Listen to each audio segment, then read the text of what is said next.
Have you ever had one of those days where you think that a place that could be responsible for feeding a lot of people, a place that can be a stop for the travelers, and in all, a place that can be a haven to the food lovers who turn out to be the bloody battlegrounds between two kids enraged with hormones and pure intention of killing each other?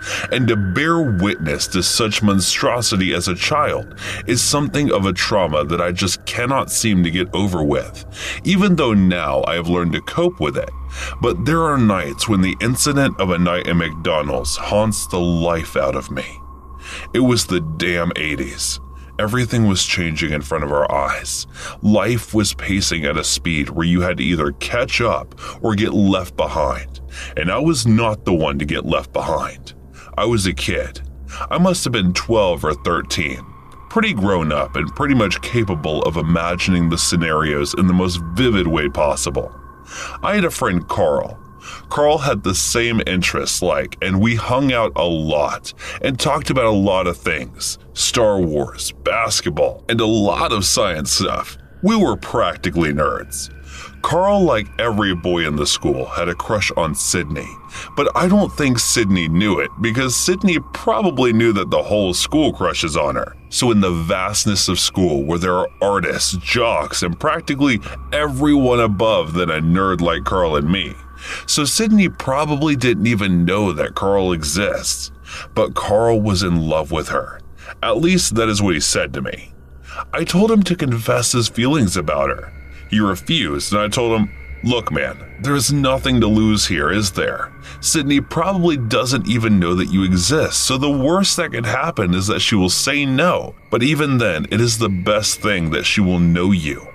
It was the much-needed optimism that Carl needed, and he pushed himself to confess his feelings before the term ends.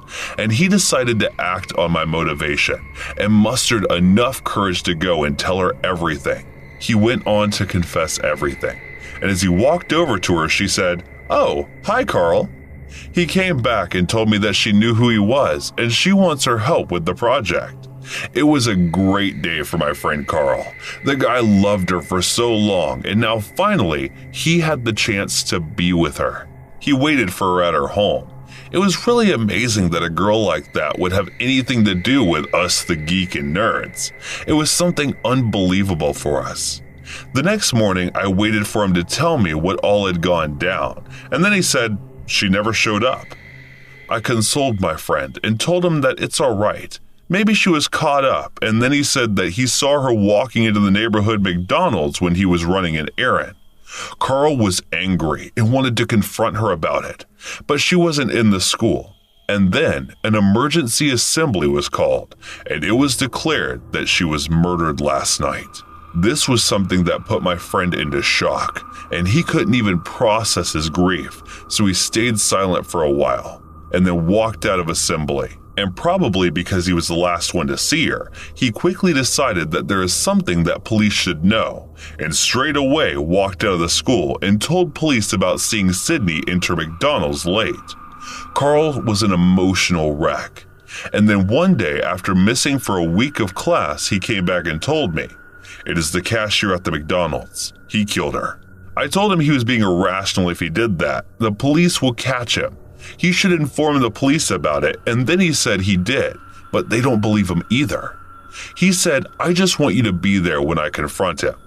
I agreed to do it. It's the least bit that I can do. We went to that McDonald's to confront him and waited for the time when there were less people in the joint, and we found the perfect time at around 10 at night, and we entered, and Carl decided to confront him. But the cashier got really agitated with the questioning, us knowing that we are weak to do anything. He wasn't going to give us anything. And then I don't know when my friend did what he did, and there was knife stabbing right across the cashier's hand, and he was screaming in pain.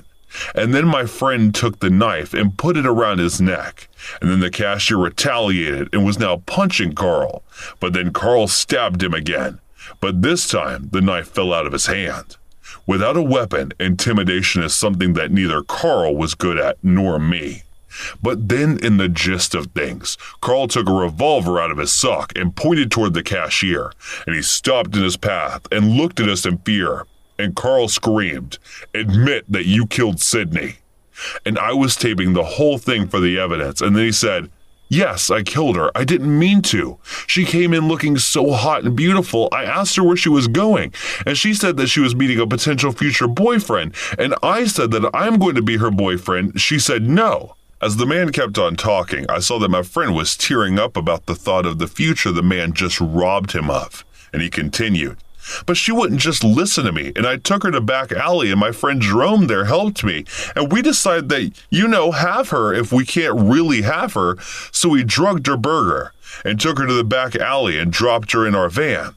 And then he pointed towards Jerome, who had called police by now and was waiting in the corner.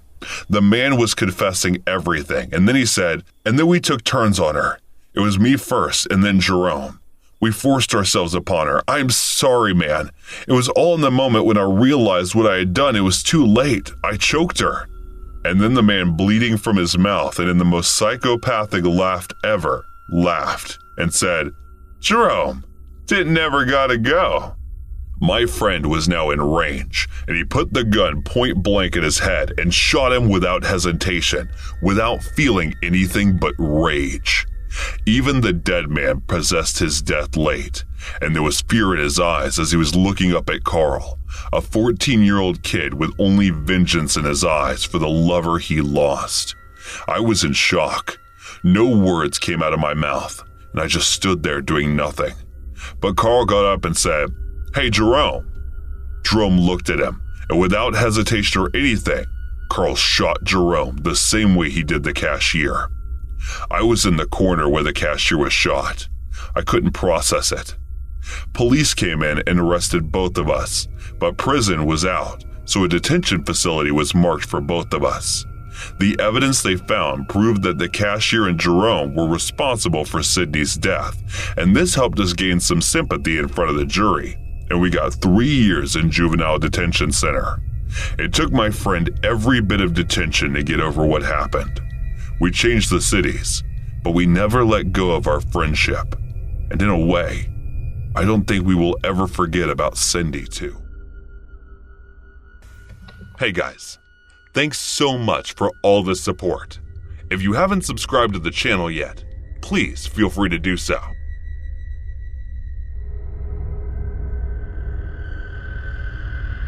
So this is actually my friend's story, but since she's not a subscriber and has zero desire to write this out, I'm telling it for her with full permission.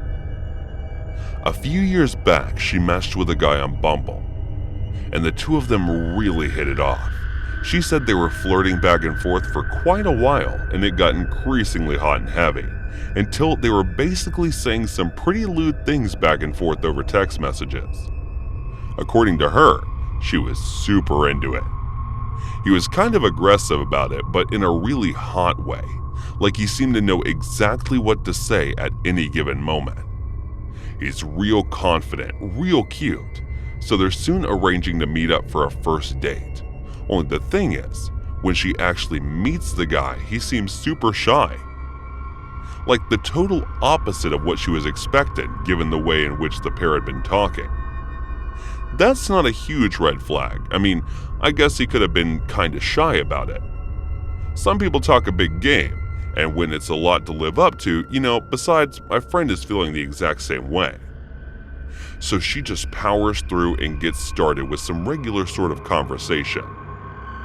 Over the course of the next hour or so, the pair of them loosen up, and the guy turns out to be just as charming and sociable as she'd hoped, and they're under the same music. And they focus on that. Then they start discussing axes and stuff, at which point the conversation takes a distinctly flirty turn. My friend then sees an opportunity to reference one of the things he'd said while they were texting back and forth. Nothing too forward, just kind of a hint at something according to her anyway. But as soon as she does, the guy turns super shy again with a face like a Cardinals jersey. He says, "I have to admit something. The person you were talking to on Bumble was my mom. I'm not too good at dating stuff, so she handles it for me." She thought he might have been joking at first, like, He had to be joking, right? Nope. Deadly serious. He had literally no idea what he had said, not a clue. My friend had been texting back and forth flirtatiously with this guy's mother. Then she just passed on the time and placed their date without giving him so much as a hint of what to expect. My friend said she felt the blood literally draining from her face as he said it, as she felt a woozy like she might puke. It was so bad that he started saying stuff like, "Are you okay? Did I say something wrong? Dude, did you say something wrong? Are you kidding me?" I can't even imagine what she went through. My friend told the guy she was going to the bathroom, and then she made a beeline for the exit or wherever they were. She said the whole way back to her apartment, she was just numb and burst into tears as soon as she was walking through the front door. The first I heard of it was when she called me a couple of hours later, still in floods of tears, and I literally couldn't believe my ears at first. The whole episode was without a doubt the creepiest and cringiest thing I'd ever heard. And I thank God that it didn't happen to me. To think that there's actual mothers and sons out there with that skin-crawling, sickening kind of Norman Bates relationship. Kraus. I guess she's lucky he was good enough to be honest about it. And another universe. The guy is super malicious and sinister about it. And she ends up being a skin suit by the end of the month.